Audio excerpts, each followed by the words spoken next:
नमस्कार मेरे प्यारे साथियों मित्रों। आज साथियों 26 दिसंबर है। आज की कुछ महत्वपूर्ण अपडेट देखेंगे जो प्रतियोगी छात्र छात्राओं के जीवन से जुड़ी होगी। प्यारे साथियों आइए देखते हैं। पहले साथियों सीटेट से जुड़ी खबर है। साथियों सीटेट में जो है 1.61 लाख अभ्यर्थियों को रजिस्ट्रेशन का एक और मौका मिलेगा।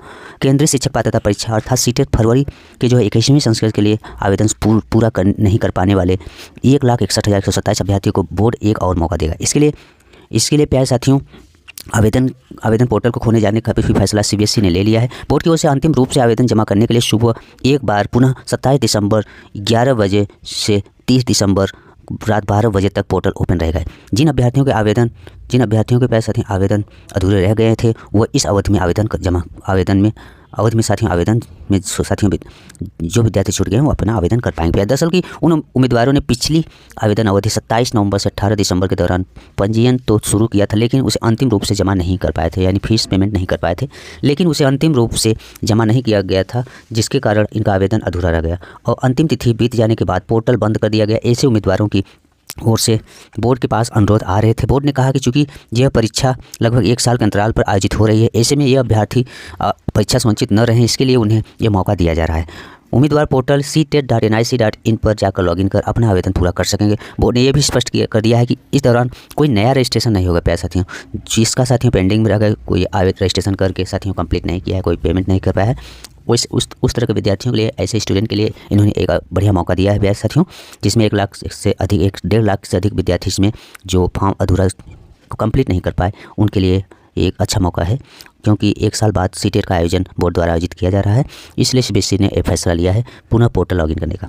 बोर्ड ने यह भी स्पष्ट कर दिया है कि इस दौरान कोई नया रजिस्ट्रेशन प्यारे साथियों नहीं, कोई नया कैंडिडेट इसमें रजिस्ट्रेशन नहीं कर पाएगा। साथियों की इस दौरान परीक्षा के लिए कुल 25 लाख से अधिक आवेदन जमा हुए हैं।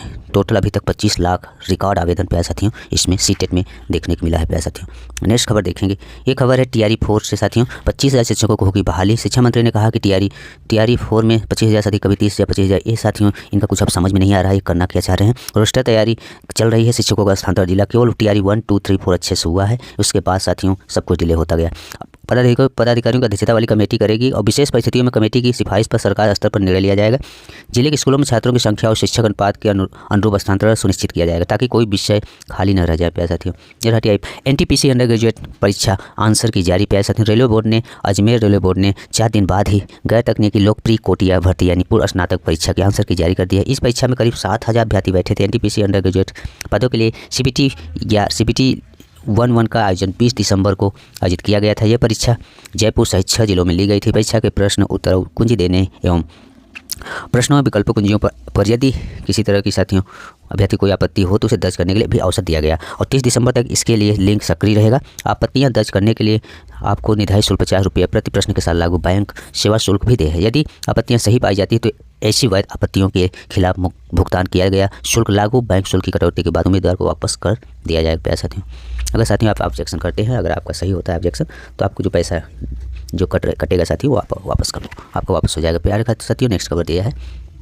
ये साथियों बीएड से जुड़ी है। ब्रिज कोर्स से संबंधित बीएड योग्यताधारी प्राथमिक विद्यालयों में पढ़ा रहे शिक्षकों के लिए शुरू होने वाले 6 माह के ब्रिज कोर्स के लिए उत्तर प्रदेश और मध्य प्रदेश के बाद बिहार से सबसे अधिक शिक्षकों ने आवेदन किया है। उत्तर प्रदेश ने गुरुवार की शाम तक 3,000 साथियों इसमें 34,253 और मध्य प्रदेश में करीब 10,664 शिक्षकों ने आवेदन किया है। तो वही बिहार से 7,957 शिक्षकों ने नामांकन किया है। यहाँ साथियों बीएड योग्यताधारी वैसे शिक्षक हैं जिनकी नियुक्ति 27 जून 2018 और 11 अगस्त 2023 के बीच बीएड की योग्यता के आधार पर प्राथमिक शिक्षक के तौर पर हुई है। उनके लिए ये कोर्स है, उन्हें यह कोर्स करना अनिवार्य है। इस कोर्स को पूरा करने वाले शिक्षकों को सेवा समाप्त कर दी जाएगी। अगर नहीं करते हैं तो NIOS की ओर से यह कोर्स शिक्षकों को ODL मोड में कराया जाएगा। शिक्षकों को कोर्स को 1 साल में पूरा करना होगा। इसमें शिक्षकों को प्राथमिक कक्षा में पढ़ाने के लिए योग्य बनाया जाएगा। इस कोर्स को राष्ट्रीय अध्यापक शिक्षा परिषद ने डिजाइन किया है। देश भर में अब तक 66,491 आवेदन साथियों इसके लिए आया है। साथियों ब्रिज कोर्स से संबंधित 6 माह का ब्रिज कोर्स क्यों जरूरी है? इसमें बीएड योग्यताधारी शिक्षकों के लिए 6 महीने का ब्रिज कोर्स, प्राथमिक के लिए 1 से 5 में पढ़ाने वाले शिक्षकों के लिए एक अनिवार्य कोर्स है, जिसे राष्ट्रीय अध्यापक शिक्षा परिषद यानी NCTE ने तैयार किया है ताकि बीएड योग्यता रखने वाले शिक्षकों को प्राथमिक स्तर की जरूरत के अनुसार ढाला जा सके। यह कोर्स NIOS की ओर से डिस्टेंस मोड में कराया जाएगा। इसके बिना प्राथमिक शिक्षक के रूप में नियुक्ति मान्य नहीं होगा। प्यारे साथियों नेक्स्ट खबर है, जनवरी में पीसीएस 2026 के लिए विज्ञापन की तैयारी जुटा है साथियों, जिसमें 200 पदों की संख्या भी नोटिफिकेशन 200 पदों के साथ ही निकाला जाएगा, लेकिन इसका जो है बाद में साथियों नोटिफिकेशन के बाद जब एग्जाम प्री होने के बाद इसमें साथियों अक्सर देखा जाता है कि वैकेंसी बढ़ती है। इससे संबंधित खबर है कि पीसीएस की एक भर्ती के लिए जल्द विज्ञापन जारी होने जा रहे हैं। उत्तर प्रदेश लोक सेवा आयोग की ओर से 15 जनवरी तक एक विज्ञापन निकाले जाने की तैयारी है। फिलहाल अभी 200 पदों के लिए विज्ञापन निकाले जाने की भी योजना बनाई गई है। हालांकि प्रारंभिक परीक्षा के परिणाम तक पदों की संख्या में बढ़ोतरी की उम्मीद है। आगामी वर्ष में पीसीएस की 3 भर्तियों के लिए एक साथ प्रक्रिया जारी रहेगी। पीसीएस 2024 की मुख्य परीक्षा हो चुकी है। उत्तर पुस्तिकाओं के मूल्यांकन बाद स्क्रूटनी की प्रक्रिया भी अंतिम दौर में है। मुख्य परीक्षा का परिणाम फरवरी में संभावित है। इसके अलावा पीसीएस 2025 के प्रारंभिक परीक्षा का परिणाम घोषित हो चुका है। जल्द ही मुख्य परीक्षा संभावित है। अब इसी क्रम में पीसीएस 26 के लिए आवेदन की तैयारी की जा रही है। कोई अड़चन नहीं आई तो 15 जनवरी तक विज्ञापन निकाल दिया जाएगा। इसी के साथ आवेदन की प्रक्रिया भी शुरू हो जाएगी। यहाँ साथियों विगत 2 भर्तियों की तरह इस बार भी 200 पदों के लिए विज्ञापन निकाले जाने की तैयारी है। इसके बाद प्रारंभिक परीक्षा से पहले रिक्त होने वाले सभी पदों को इस भर्ती में साथियों शामिल कर लिया जाएगा। प्रारंभिक एग्जाम प्री एग्जाम से पहले साथियों सीटेट से ही संबंधित जो आप देख चुके हैं। ये साथियों है सहायता प्राप्त जूनियर हाई स्कूल में शिक्षक भर्ती का मामला है। कटाप जारी, बिहार से यूपी लौटेंगे कई शिक्षक। उत्तर प्रदेश से सहायता प्राप्त जूनियर हाई स्कूलों में शिक्षक भर्ती के लिए बुधवार देर रात जारी कटाप से बड़ी संख्या में अभ्यर्थियों के बिहार से यूपी वापसी की उम्मीद जगी है। इस भर्ती में आवेदन करने वाले उत्तर प्रदेश के सैकड़ों अभ्यर्थियों का चयन 2 साल पहले दिसंबर 23 में बिहार की शिक्षक भर्ती में हो गया था। नौकरी के लालच में बिहार जाकर पढ़ाने लगे थे। इसी साथ यूपी की भर्ती के लिए प्रयास थे ताकि घर वापसी हो सके। जारी कटाव में बड़ी संख्या में ऐसे अभ्यर्थी शामिल हैं जो वर्तमान बिहार में के विभिन्न जिलों में शिक्षक पद पर कार्यरत हैं। आरा जिले के जगदीश ब्लॉक में प्रवक्ता सामाजिक विज्ञान के पद पर कार्यरत सरसों के सीपी सिंगरौर का नाम सामाजिक विज्ञान की सूची में 58वें स्थान पर है। पटना में कार्यरत चित्रकूट की वंशिका दीक्षित और प्रतापगढ़ की प्रज्ञा पांडे का भी नाम हिंदी विषय में की सूची में है, जो साथियों दूसरे और चौथे स्थान पर है। इसलिए साथियों उनका नाम दिया है जो प्यारे साथियों को बिहार से जो है वापसी होगी, जिनका इसमें चयन होगा। ये मामला था कोर्ट के आदेश पर बदला था परिणाम। इस भर्ती के लिए 17 अक्टूबर 2021 को आयोजित किया गया था। लिखित परीक्षा में सहायक अध्यापक पद के लगभग 27 इसमें 2,71,071 प्रधानाध्यापक पद पर करीब 14,931 अभ्यर्थी शामिल हुए थे। और 15 नवंबर 2021 को घोषित परिणाम में सहायक अध्यापकों के लिए 45,257, प्रधानाध्यापक के लिए 1,0722 अभ्यर्थियों को सफल घोषित किया गया था।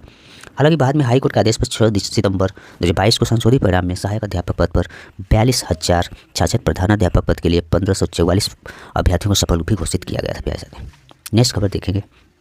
ये खबर साथियों यूपी टेट से जुड़ी खबर है। जनवरी की बैठक में निर्णय।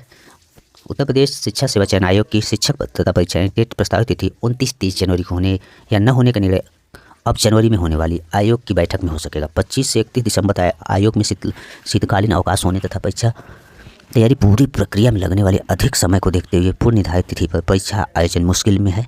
ऐसे में नए साल में आयोग की पहली बैठक में टेट आयोजन स्थगित करने का निर्णय लिया जा सकता है। इस बीच 23 दिसंबर की बैठक में लिए गए निर्णय के क्रम में परीक्षा नियंत्रक परीक्षा आयोजन की लेकर समय सारणी आयोग के समक्ष प्रस्तुत कर सकते हैं। प्राथमिक और उच्च शिक्षक भर्ती के लिए टेट की अनिवार्यता को देखते हुए युवा टेट उत्तीर्ण होना चाहते हैं ताकि भर्ती आने पर आवेदन कर सकें। युवाओं को उम्मीद थी कि शिक्षा सेवा चयन आयोग के अध्यक्ष प्रशांत कुमार की अध्यक्षता में हुई पहली बैठक में टेट आयोजन को लेकर स्पष्ट निर्णय लिया जाएगा, लेकिन परीक्षा नियंत्रक से परीक्षा तिथि निर्धारित करने के लिए अन्य आयोगों एवं भर्ती संस्थानों के परीक्षा कैलेंडर का अध्ययन कर समय सारणी जल्द तैयार कर प्रस्तुत करने का भी साथियों उसमें निर्देश दिया गया।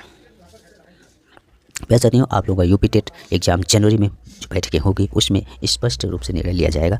ये मान के आप चलो कि साथियों यूपी टेट बिल्कुल नहीं करा पाएंगे, अब मार्च अप्रैल में संभावित हो सकता है। साथियों ये रहा साथियों आज के कुछ महत्वपूर्ण अपडेट। धन्यवाद।